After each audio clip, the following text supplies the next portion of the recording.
Hey there, today I'd like to show you just how easy it is to start up this Snapper 1980s electric start self-propelled bagging lawnmower. Here we go.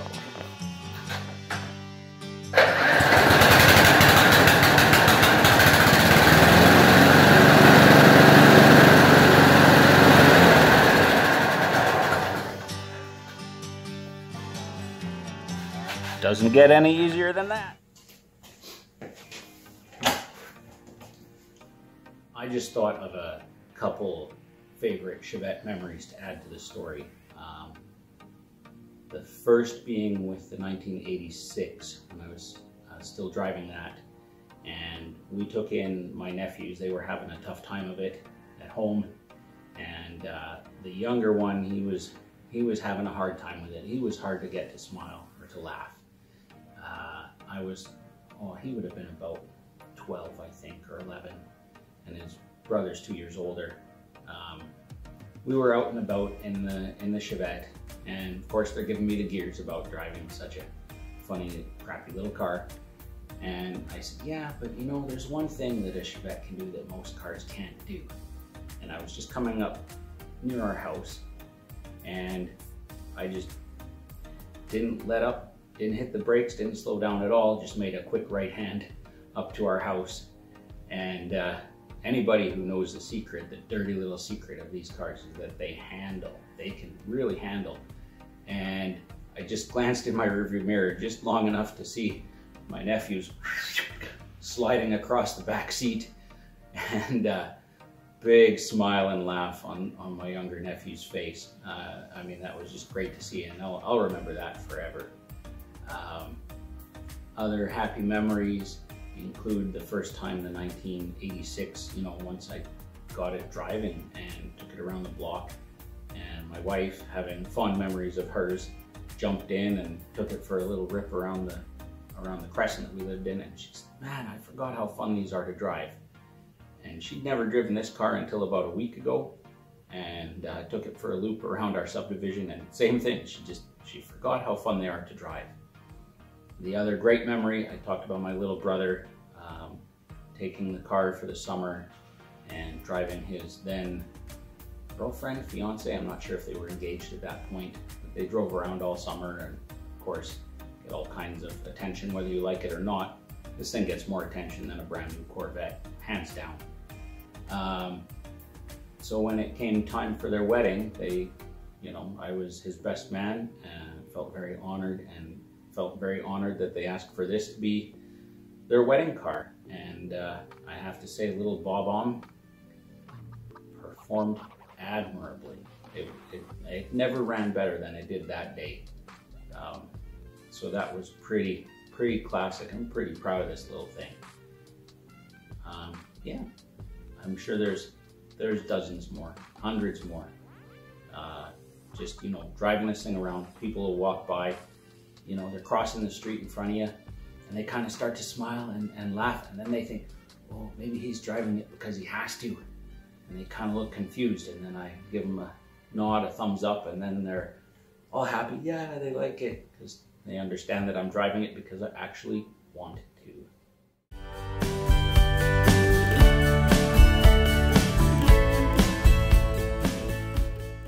So I went outside, grabbed the tractor mower deck, and the blades aren't too bad. I had them sharpened recently, but you know, every time I take them in to get sharpened and balanced, it's you know, it's about a $20 shot per blade, and then we just run over a log or something, and that's the end of that. So I spent, I don't know, about 14 or 16, 20 bucks, something like that, on this little gadget here.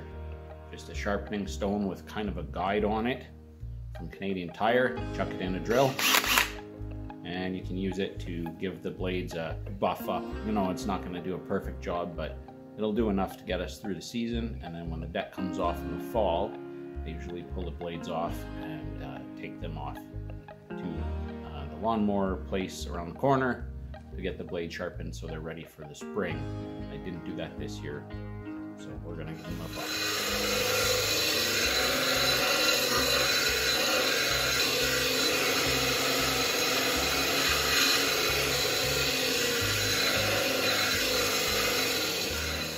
Step 1 of installing the mower deck, as you might imagine, is to place the mower deck roughly centered underneath the tractor. Second step is to install the front link, which I have right here. I like to leave all the hardware connected to my parts when I store them. That way the hardware's there when I come back. So this has this ball end here, fits in that hole, just like so. Now different decks use a different mounting hole, so check your manual if you can't remember.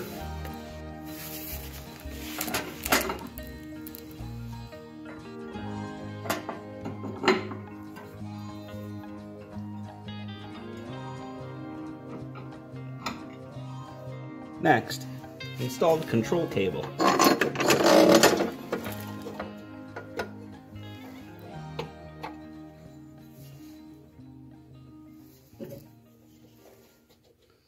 This one, I kind of end up doing it by feel mostly.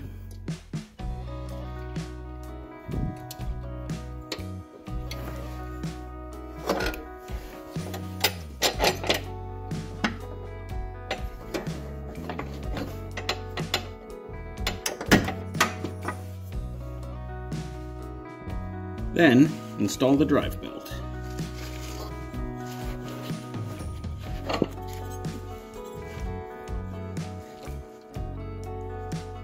Next, we'll install the mower-specific belt loop. This one can be a bit frustrating because you have to find just the right hole on the other side.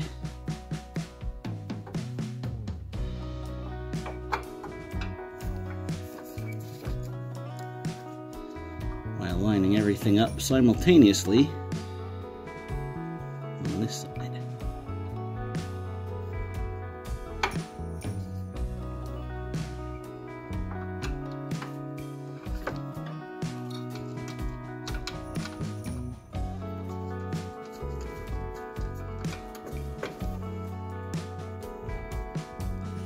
Just secure it with the bolt.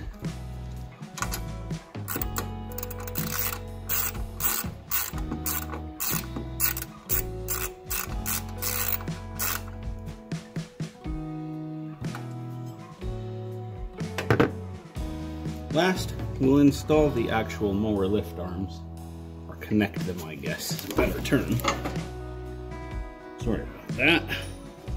So basically just use the control, drop it until it's going to line up.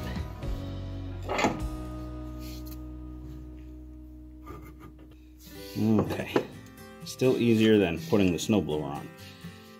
Now these pins, I've attached a little lanyard to each just to keep them around so I don't lose them. They don't fit all that tight, but they don't really fall out either. I'll just go connect up the pin on the other side, and that's it. The mower deck's a lot easier to install than the snowblower. Okay, so I came around to the other side and I see I've made a mistake. My control cable here is running above the belt. That's not going to last very long. This every 10 hours, I don't know, then every 25 hours they ask you to just inspect and lube the deck wheels and check the deck level and pitch. To me, doing this every 10 hours is a little excessive, so I've basically moved it to the 25-hour service, and every 25 hours I do all this. And you know what? Check battery terminals. Well, we've got a battery charger on there right now. I think we'll clean them up before we put it on. Grease lubrication points, yeah, we can handle that. Clean the hood, sure. Check intake screen, it's not too hard. We just had a look at the blades. We know the tire pressure is good. We know the underside of the deck is good.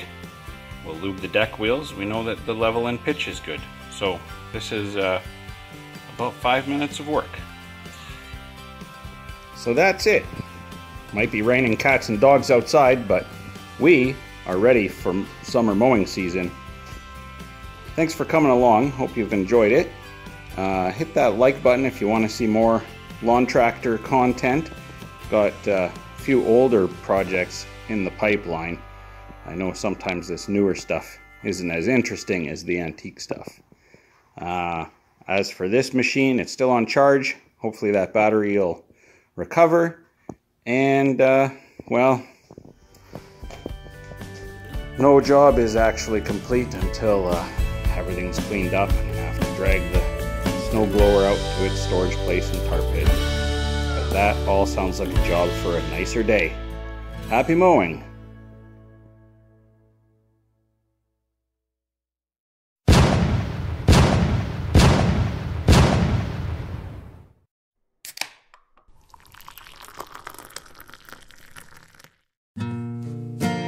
Something a little different in the shop today. 1990 Dodge Caravan. My camera does not like the light coming through the windows, but 115,000 original kilometers. It's fitted with one of those counteract rust prevention modules. Do those work? Well, if this was my only piece of evidence, I'd have to say yes. It's pretty darn clean.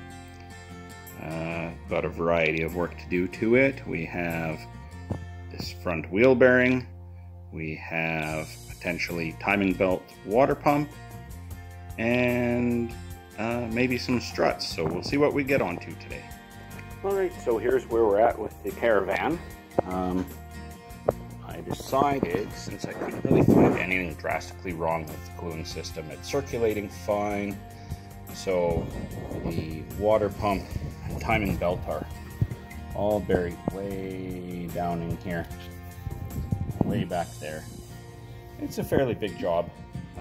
Certainly you can do it at home on a weekend, but more immediate was definitely this hub. The wheel bearing was toast, so I've pressed in a new bearing there. That's all ready to go back on, and since we were kind of halfway with this side anyway with the hub off, I've changed the strut out. I will have to change the other strut out and put this hub back together, and then it should be going back to my friend Ross tonight. Well, that's it. 2 new front struts, new wheel bearing. Check out the cooling system. All in all, it's actually kind of neat to have such a historically important vehicle in the shop here. You know, it's a fairly early model of the first generation, and this van basically turned the automotive industry on its ear. This one is actually an early enough one that it doesn't even have a sliding side door on the other side. Anyway, I'm going to get this back to its owner.